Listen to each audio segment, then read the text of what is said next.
안녕하세요. 안녕하십니까. 예, 제 목소리 잘 들리십니까? 예. 네, 잘 들립니다. 네네. 자, 참 생소한 교육인데 너무 어렵게 생각하지 마시고 그냥 편하게 들으시면 될 것 같아요. 자, 교육에 앞서 제가 간단하게 제 소개를 먼저 한번 더, 영상을 봤지만은 제 소개를 먼저 한번 더 드리겠습니다. 저는 그 3대째 명리학을 공부를 하고 있고 한국명리학총연합회 회장이며 수연철학원 사주 명리학 심리상담사 조민규 원장입니다. 반갑습니다. 반갑습니다.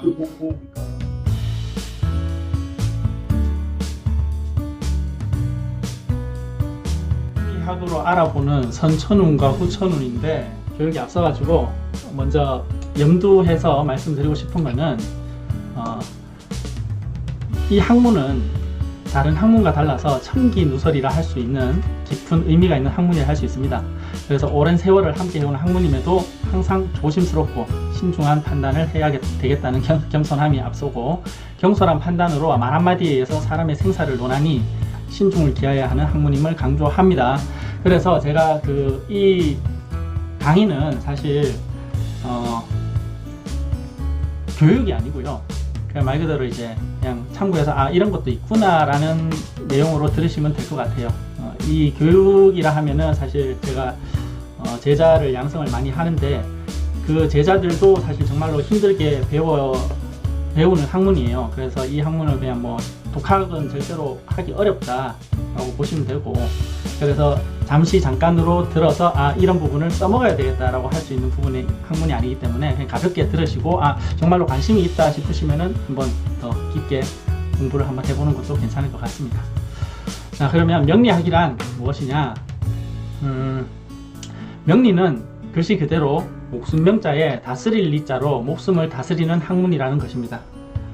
이 학문에 들어서게 된다면 여러분은 열심히 익히고 신중히 판단해서 본인의 앞날에 침착성 있는 태도가 중요하며, 가족과 주변 사람들을 이해하고 다소 좋지 않은 사주가 있더라도 약점을 드러내는 것보다는 장점을 발견해서 희망을 주는 안내자가 되기를 바라는 바입니다. 이거는 사실 제가 교육생들한테 늘 말씀을 드리는 부분인데, 아까도 말씀드렸다시피 이 오늘 강의 내용은 그냥 말 그대로 교육이 아니라 이런 학문도 있구나라는 것을 알고 있는 부분이기 때문에 그렇게 인지를 하시면 됩니다. 자, 사주팔자의 정의. 자, 사주팔자는요, 사람은 누구나 이 세상에 태어날 때 생년월일시를 가지고 태어납니다. 넉사자의 기둥주자를 써서 사주라 하고요, 그 넉사자의 기둥주자는 하늘의 기운을 받는 천간 4글자와 땅의 기운을 받는 지지 4글자를 포함해서 총 8글자예요. 그래서 사주팔자라고 합니다. 선천복과 후천복, 꿈과 희망을 가지고 행복하고 싶은 것이 모두의 소망이겠지만, 태어날 때 내가 정해져 있는 것을 선천복에 의해서 노력을 해도 노력의 대가가 시원치 못한 사람도 있고, 정해진 생년월일시에 의해서 오는 것은 선천복이고, 이 세상에 태어나서 노력에 의해서 주어지는 것은 후천복이라 합니다. 자, 그 뜻은 뭐냐 하면 내가 엄마 뱃속에서 태어나서 빛을 보는 순간 정해진 내 운명을 선천복이라 하고, 태어나서 죽을 때까지 작용하는 운을 후천복이라 하는 거예요. 그래서 어떤 선천복에 태어나느냐에 따라서 내 운명이 달라질 수 있는 거고, 또 후천복을 어떻게 살아가느냐에 따라서 내 운명도 또 달라질 수 있는 부분입니다. 자, 후천복은 어느 길을 선택해서 노력하느냐에 따라 다소 발전할 수 있으나, 선천복에 의해서 겪을 수 있는 것은 어쩔 수 없는 운명이라 원하지 않아도 오는 것입니다.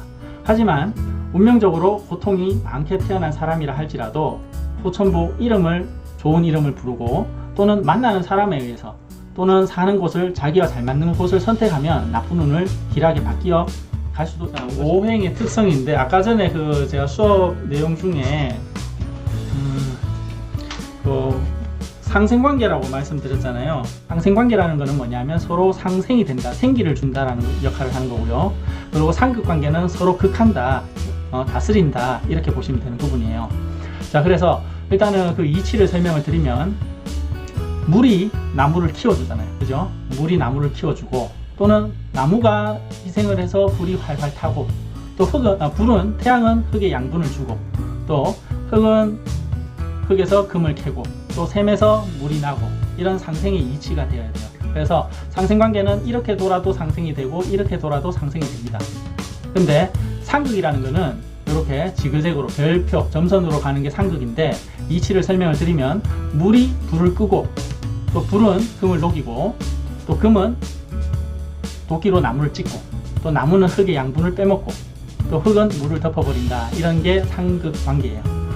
그래서 상생관계가 좋고 상극관계는 안 좋다라는 건데, 무조건적으로 좋은 거냐 또 무조건적으로 안 좋은 거냐 또 꼭 그렇지만은 않습니다. 이제 요거는 이제 기본적인 오행의 상생관계라는 거고, 또 사주를 봤을 때 서로의 궁합을 봤을 때 뭐 그런 부분에 대해서는 조금 차이는 있다라고 보시면 됩니다.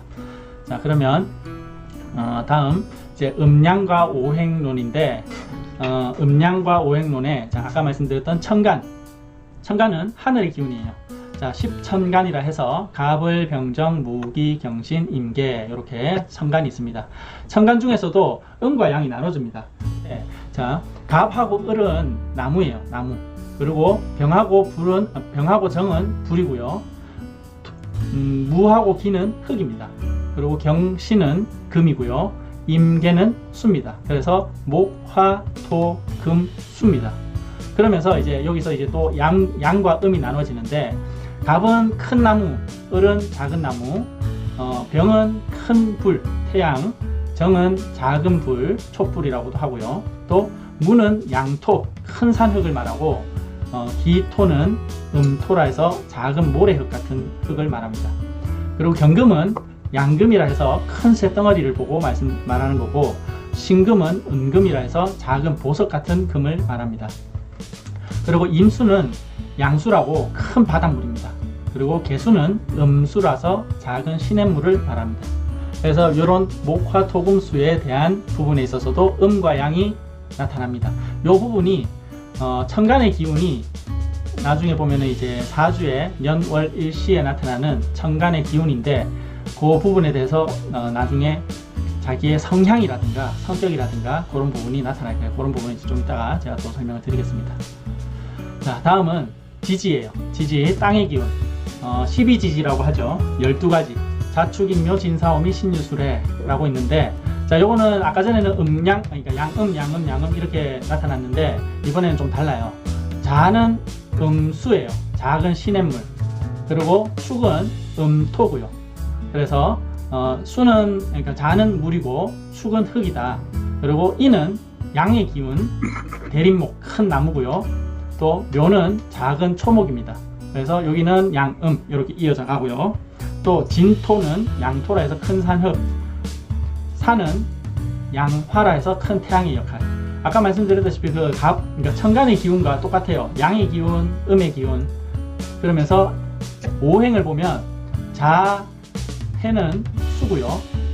축, 진, 미, 술은 흙입니다. 그러면서 음토, 양토, 음토, 양토. 그래서 이제 큰 산흙과 작은 모래흙의 차이고, 또 인묘는 양음, 대림목, 초목.